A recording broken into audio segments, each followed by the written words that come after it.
From Hollywood, it's time now for Edmund O'Brien as Johnny Dollar. Al Harper at Corinthian, Johnny. I got a case here you won't like, but the commission will be good if we beat it. How big is the policy? $250,000. But you'll have to fly to Hong Kong. Well, you still haven't scared me, Al. Is there something you're leaving out? Yeah, the policyholder. Trans-Pacific Import-Export Company. We've had trouble with them before, remember? Yeah. I sent flowers to the widow. You want to take a crack at it? No. But I will.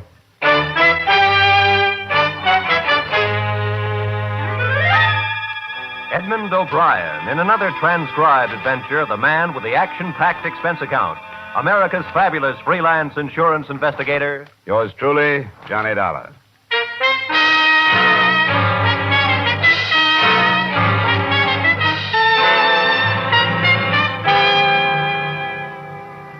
Expense account.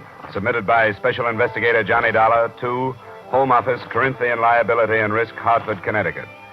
The following is an accounting of my expenditures during investigation of the Trans-Pacific Import-Export Company, South China Branch.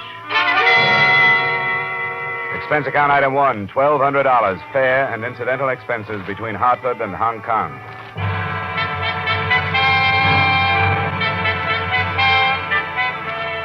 I realized 3 minutes after I got off the plane that there is no longer any simplicity in Hong Kong. To fill the smallest want is a complicated problem. There is a shortage of transportation, food, water, and space. Both the island and the city of Kowloon on the mainland have been swamped by the flood of millions of refugees moving out of the interior.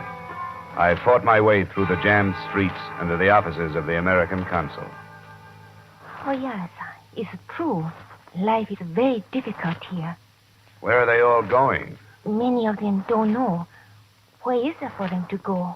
Well, what do they do? How do they stay alive? Many of them don't. Yes, sir? The gentleman from the States. Oh, yes, sir. Mr. Dollar. Would you send him in, please? Yes, sir. Mr. Grover is ready to speak with you. Thank you. Hartford, Connecticut, eh? Sounds foreign. I suppose it would. It's a pleasure, Mr. Dollar. Grover. Insurance investigation, eh? Here, sit down. Well, I don't suppose my problem will seem very important out here. Yeah, I was thinking the very same thing. It's always the case. On the fringe of war, very few individual problems are important, nor are the individuals themselves. I trust you will keep that in mind while you are here. Hey, now then, what is your errand? The Trans-Pacific Import-Export Company. Oh, yes. Will Meadows' firm on the mainland, destroyed by fire last month. 100%, according to the claim he sent the company that hired me. $200,000. Do you know this, William Meadows? I've met him at the American Club now and again. Well, the company isn't satisfied with the report on the cause of that fire. It was blamed on vandalism. Vandalism has become quite a popular pastime across in Kowloon, especially. I take it you suspect fraud. Well, Trans-Pacific had a branch in Shanghai. When the war closed in on them up there, the same thing happened. They came out far better by collecting on the insurance than they would have by standing the expense of liquidating. I suppose coincidence won't quite do, will it? What do you want from this office, Dollar? Oh, I'd appreciate some phone calls or letters that would get me some support from the fire brigade and the police. So we're back to the individual problem. But I'll do the best I can. Thank you, Mr. Grover. I won't take up any more of your time. Let me know how you make out. Have you found a place to stay? No, not yet. Well, don't bother with the occidental places. They're jammed. But speak with my receptionist, Mr. Vedras. Yeah, I saw on the way in. Vedras? I thought she was Chinese. Half. Her father is Portuguese. He has accommodations about halfway up the peak on Singwong. Charming girl. Nice people. Oh, good. I'll ask her. And thanks again. Oh, Dollar, just a matter of interest. The case in Shanghai. You say the insurance company was forced to meet the claim there? That's right. The investigator they sent over was killed before he could build a case. Oh? They blamed his death on war conditions, too. Said he was robbed and knifed by starving refugees. Nobody had time to dig up the truth.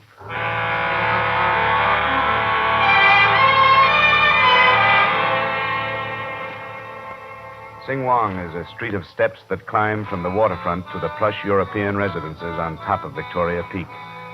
My accommodations were a room that looked out on an alley, an iron bed, a chair, and a pitcher of water on a bamboo table. There were no other non-Orientals in the building, but I seemed to be the only one that noticed it. I was suffering from a sort of claustrophobia and loneliness that night.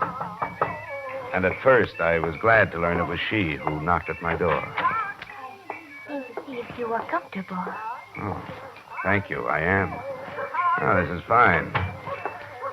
Oh, I don't have much to offer you. Cigarette? Scotch? No, thank you. I came because I am curious. I'm in Hong Kong on business, if that's what you mean. It's better kept confidential right now. Is there danger in this business? Why do you ask that? Because you were followed here. You are being watched. How do you know? Oh, I know this street. I've seen this man. He has not been here before. Where is he? Maybe you can see him from the window. Wait a minute.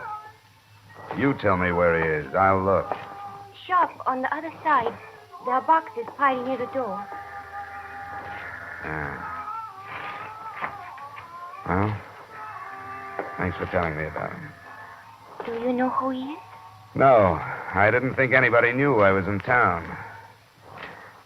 Let's talk about something else. What is that music? Oh, it is a love song. There's about two lonely people who meet near a river. Oh? In America, they're different. Yes, I know. I like them. You know many Americans? Yes, I want to marry one. He's a lucky American. Oh, no, I don't mean there's only one. I want to marry an American who will take me from China. There's no other way. You hate it that much? There's nothing else to do but hate it. There's no good here. Always trouble.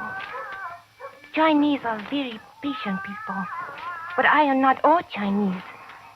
I can't make myself be patient any longer. I want to go. What about your Portuguese people? They are gone. You think I am bad to be this way? Honestly, I didn't say that. I am not bad. I hope you find your American, Miss Vaders. You want me to go now? I think you'd better. I'll see you tomorrow. Yes. Good night.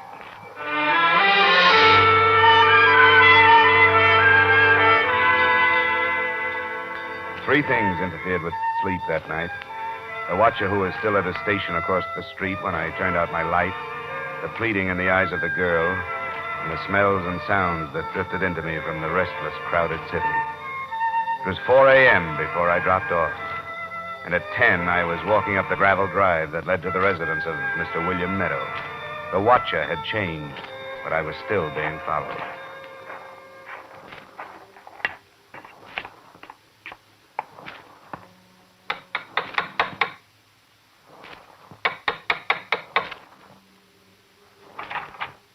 Oh, yes, sir. Is Mr. Meadow at home? Oh, yes, sir. You give them. Who is it, Lamb? My name is Dollar, Mr. Meadow. I'm from Corinthian Liability, Hartford office. Well, so they sent another snoop. Let him in, Lamb. You come in. What did you say your name was? Dollar? What's the matter with that company, anyway? This doesn't have to be unpleasant, Mr. They Meadow. sit back there in Hartford with nothing to worry about but Sunday's golf game. They don't know anything about the conditions we're working under. They do know that your fire here pretty much follows the pattern of the one in Shanghai, Of course it does. The conditions are the same. including the starving refugees who killed and robbed the investigator. Careless people are dying here every day. Now say what you have to say to me and get out of here. Well, it's very little. I came here to get my reaction to you. I have. You jumped to the conclusion you were under suspicion before I got through the door. You're on the defensive, so you must have a reason to be. And more important, you're having me followed, so you must be afraid of me. Have your dreams, Dollar, but have them someplace else. Now get out of here. Go snoop through the ashes. They're cold.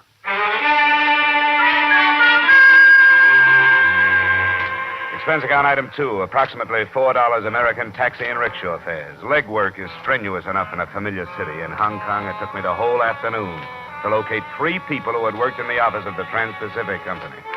The first was Franklin Abbott, accountant. Please find enclosed transcript of his statement signed before witnesses. Well, I didn't give a thought to how it started, to tell you the truth.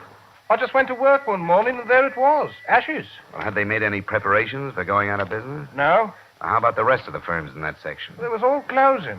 We might just as well have. There wasn't no trade. But still, they hadn't moved any of their merchandise out. That's right. The storehouse was full. I suppose your books were destroyed, too? Oh, yes, sir. Everything went. It must have been a vicious blaze. Well, how about the other companies? Any of them burned out? No. Huh. I hadn't thought of that. Yeah? The other storehouses over there, the empty ones. There wasn't no vandals burning them. The people broke in and lived in them. Separately, the other enclosed statements aren't very strong evidence either. The night watchman who was discharged just before the night of the fire, and the clerk who had seen William Meadow burning a confidential memo from Trans-Pacific's head office in San Francisco. But with the three together in my hand, I could begin to see a case building against them. I was dog-tired that night when I climbed the steps of my Sing-Wong Street to my hotel.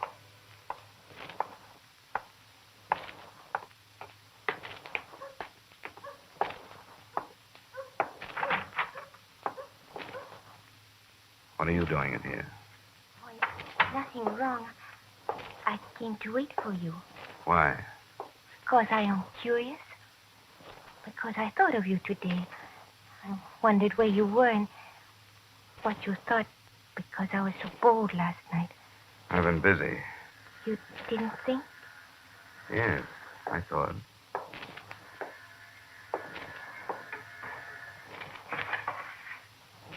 Is he still watching? A different one. But still watching. Are you frightened? I don't know. It's nerve-wracking. I've been followed all day. Are you a criminal? No. But you're right, I'm acting like one. Because I feel uneasy in your city. And I'm trying to do a job another man tried to do in Shanghai and got himself killed. I will not ask any more. If that hadn't happened, I could take you someplace tonight, be with people. But I can't take a chance. I have to stay here in my room and hide. Oh, I don't want to go anywhere. Because if I can keep myself alive, I might be able to save $250,000 for a company with $50 million in declared assets. Now let's talk about you. I'm glad you waited for me.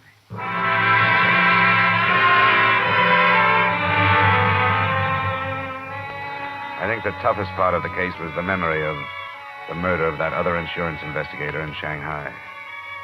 It made every group of Hong Kong Chinese potential assassins and every doorway a potential ambush. Gathering the actual evidence was almost easy. The next afternoon, with a supervisor from one of the fire brigades, I went to the scene of the fire on the outskirts of Kowloon. Actually, Mr. Dollar, under the present circumstances here in China, arson can hardly be classed as crime. In the face of war, destruction of materiel is a common defensive maneuver. I see what you mean. Unless, of course, criminal intent can be proved. And even then, with an American firm, it's rather awkward. The prosecution will be up to you people. What I want is evidence that'll stand up in court against their claim in the company. How do you think the fire started? Inside the structure, without a doubt. And by means of apparatus one would hardly find in the possession of common bandits. What? Timing devices. You have proof of this? We recovered fragments, yes. Well, could I get photographs of these things and sworn statements from you? Yes, certainly. It's a pleasure to be of service to you.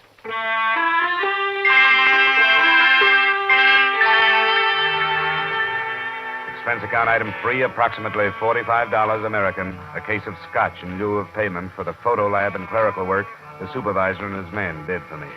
By the time we were through, the company, at least, was protected. Pictures and photostats of all the statements had been posted to the Hartford office. It was well after 9 that night when I started to climb toward the hotel, and I noticed that for the first time since I checked in, I wasn't being followed. I took it for a good omen until I got there and saw the man who should have been following me standing inside the door. I can't help stay away from American men. I know good for her, but she don't listen.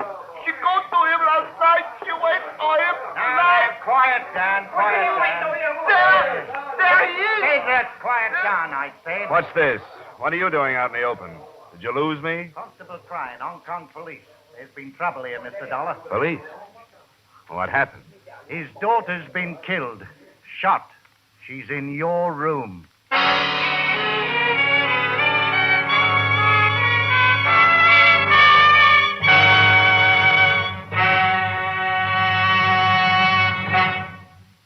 One of your longtime mystery favorites, Philip Marlowe, is now heard on CBS on Friday nights. Philip Marlowe, Up for Parole, and Songs for Sale. That's the lineup of fine shows for Friday now on most of these same CBS stations.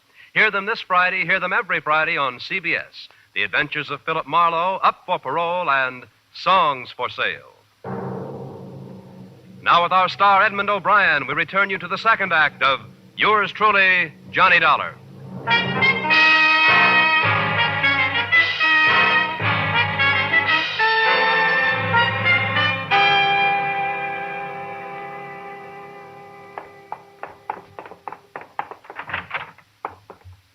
Shots were fired through the window. Shade was drawn. She must have been right in front of it. Light behind her. How well did you know her? Just for a couple of days. A jealous suitor, perhaps. She was beautiful. How come you were following me, Constable? Orders direct from the Inspector General. Request came from a Mr. Grover at the American consulate. Said you needed protection. Well, then you know better than to mention a jealous suitor. She was killed because with only a shadow behind that shade, they thought it was me. Where were you when it happened? I was waiting for you outside brigade headquarters when I heard about it. When did it happen? No more than 15 minutes ago. 15 minutes. Why couldn't we have been here? Just 15 minutes. It's too late to bother yourself with what might have happened. Besides, it's not the same as it would have been if she was a British national. Oh, shut up. I beg your Take pardon. me down to your lieutenant or superintendent or whoever he is. I'll make my statement to him.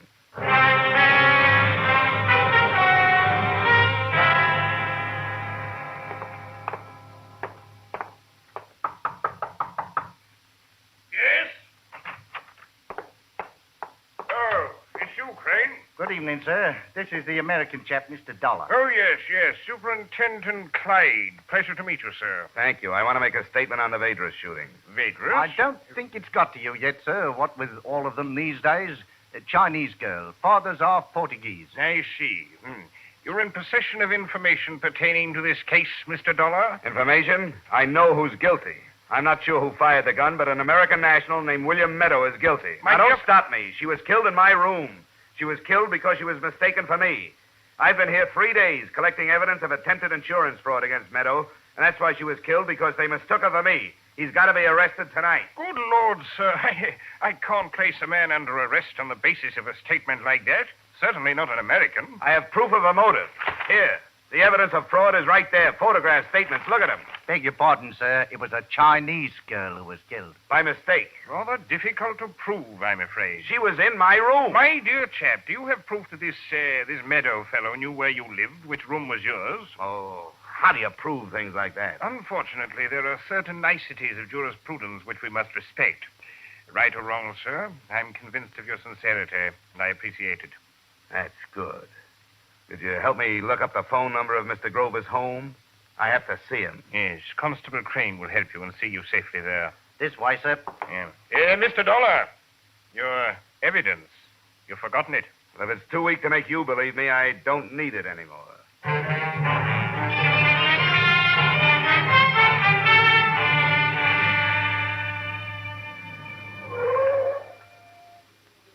Here we are, sir. Will he be with Mr. Grover long? I don't know. I'll wait in the car and get a breath of air. Beastly hot tonight.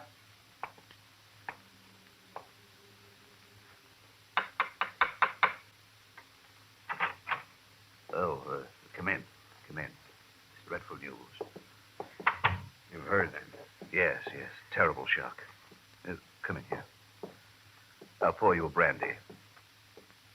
Did you hear about my part of it?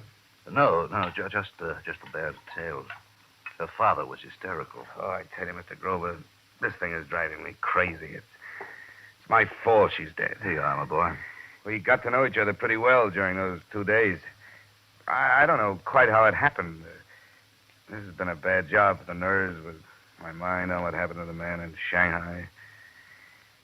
She was there. I got there yesterday after a bad day. I didn't know who was following me. I guess I needed somebody to be with, so she stayed for a while. Tonight, she was waiting for me in the room. That's why she was killed. They thought it was me. You're sure of this? I'm positive. As sure as if I'd had a camera on the whole thing, but I can't move the police. It's not enough. Well, they have to be cautious. Look, something's got to be done. I can't have it left like this. I can't come into a life for 2 days and be responsible for a death and then see nothing done. I'm afraid it's too late to accomplish anything tonight. In the morning, when our thinking is Look, clearer... stop it, will you? You're not going to tell me to go back to that room. I'm sorry. You see, I at least am muddled. Of course, you can stay here. Oh, I didn't mean that. I'd rather try to think this thing out by myself. How can I get rid of that constable? I'm liable to kill him if I hear any more of his cheery words of sympathy. Where are you going? No place, just walk. I'll let you out by the rear door. When you want to rest, please come back here. All right, I will. And please, be careful. It's not too wise to be on the streets at night anymore.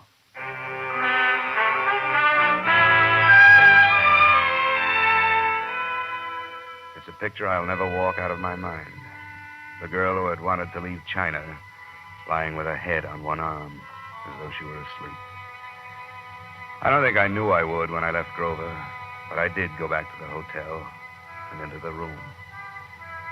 Her body was gone, but there were chalk marks on the floor where she'd lain. I transferred an automatic from my luggage to a coat pocket. Then I walked some more.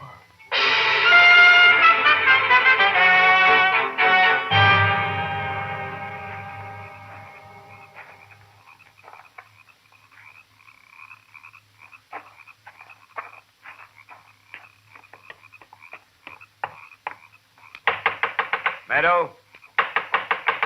Oh, who is it? Mr. Dollar, I was here yesterday. Let me in. You wait.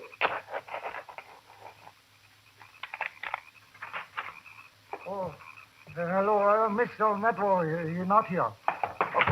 Now, please, you wait. He's not here. Close the door. Mr. Meadow, he's not here. Meadow! Not here. You come back. Where is he? He said he come back 2-3 days. I gotta find him. If you know where he is, tell me. No, he come back. Listen, I don't want to hurt you. You understand? Do not hurt. But I will hurt if I don't find out where he is. It's important. All right. He go Kowloon. And you go with me. If he's not there, then I hurt. I've got to find him. Where is he? All right, I tell you.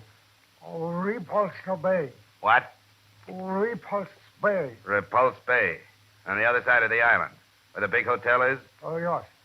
He there. I can call there on the telephone? Oh, yes. Is he at the hotel? No. He has a cottage. Number 7. Last one. Where's the telephone? Please. You not tell her you learn he there. Telephone.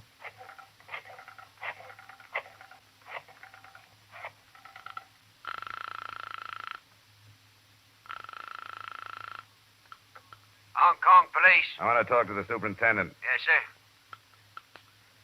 Superintendent Clyde? Will you believe a confession from William Meadow?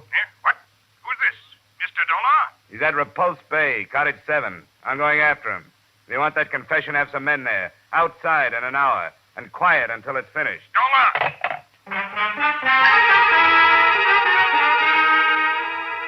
The taxi got me there in 40 minutes. I was a few yards in front of his cottage when the police car slid without lights and cut open.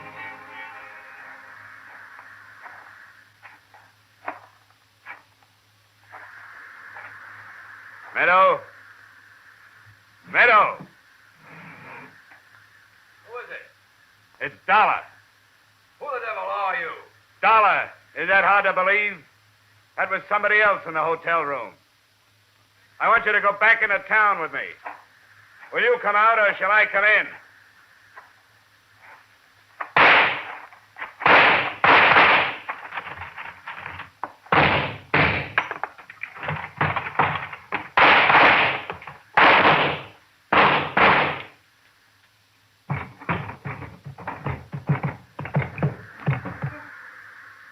Meadow?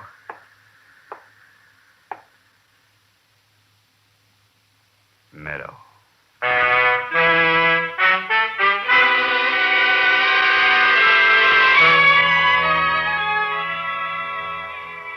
I don't suppose it could be called hewing to the niceties of jurisprudence. Since Meadow was dead, he could neither speak nor write his confession. But there were 2 police car loads of expert witnesses who took the fact that he had opened fire as an acceptable admission of guilt. The same thing cleared me legally on the grounds of self-defense. I had hoped that it would help clear my mind, but it hasn't. Nothing good came out of the assignment except saving your company some money that it didn't know it had. Expense account item 4, same as item 1. Expense account total, $3,544. Yours truly, Johnny Dollar.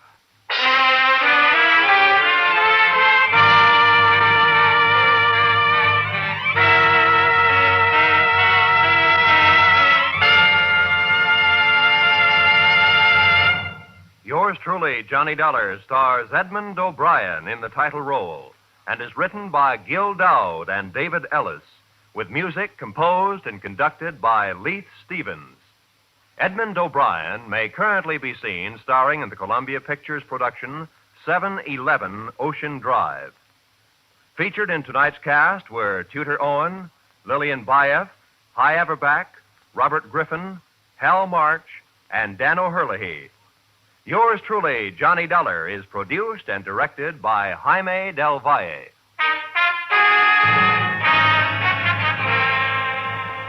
Join us again next week at this same time when, from Hollywood, Edmund O'Brien returns in another transcribed adventure of Yours truly, Johnny Dollar.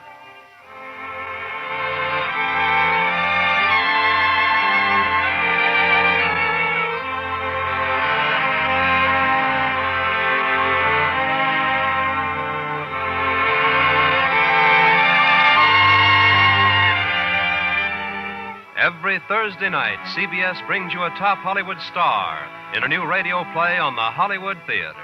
Comedy and melodrama, fantasy and mystery.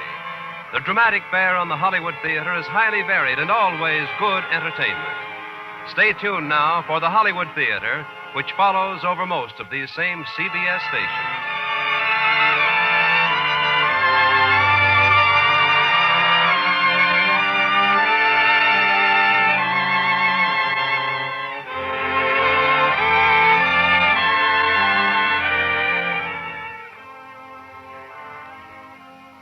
It's a concrete fact. The possible need for blood for our national forces is no longer a vague, shadowy possibility, says General George C. Marshall. The United States government has requested that the Red Cross again become the official agency for collecting blood for the armed forces, when and wherever needed. Dr. Eugene Atashek, medical director of the Los Angeles Regional Blood Service, voices the plea of the civilian doctor when he says increasing quantities of blood must be made available for doctors to use in civilian practice. Red Cross can handle collection, processing, and distribution of blood, but you control the source. So call your Red Cross and make a date to give a pint of blood. Make a date to save a life.